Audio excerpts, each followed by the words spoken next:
fundraising directory, or fundraising whisperer. In this video, we're going to take a look at marketing your fundraising offer. So you've potentially tested your offer, you know that it works, you have high hopes for it, and now you just need to take it to market. You need to present it to the schools and clubs.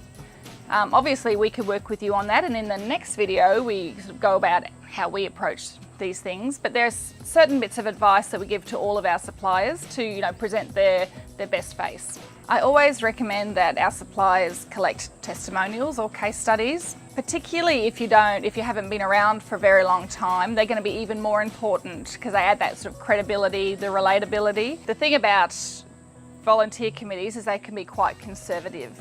So they don't want to put themselves out there and sort of waste the time of their school community if it's not going to work for them.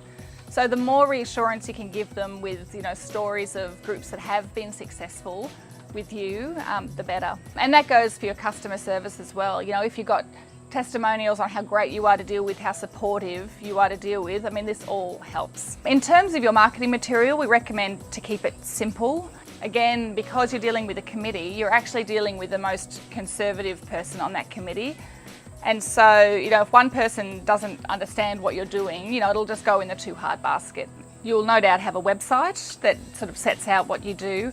I recommend not having too much detail on the website. I would sort of state the benefits much more than the actual detail, because once they get in touch with you, you can take them through the nitty-gritty. I've seen a lot of times suppliers will have their profit tables sort of clearly available for everyone to see, but they won't necessarily get a great deal of inquiry. And I recommend they take the profit tables off and just say, contact us for our sort of information kit and profit tables, and their inquiry levels go up.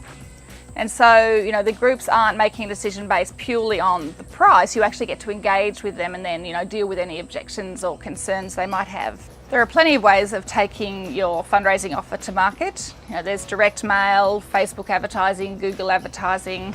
Whichever way you go, I recommend starting small and really testing the conversions, particularly with direct mail, which can be problematic. Always find out from the people who have signed up with you where they heard about you. That way you can get a real sense of your return on investment and where you then invest more time. Obviously the fundraising directory, this is what we do. The next video will go into how we go about working with our suppliers. So I go into a lot more detail in our ebook, Build Your Fundraising Business.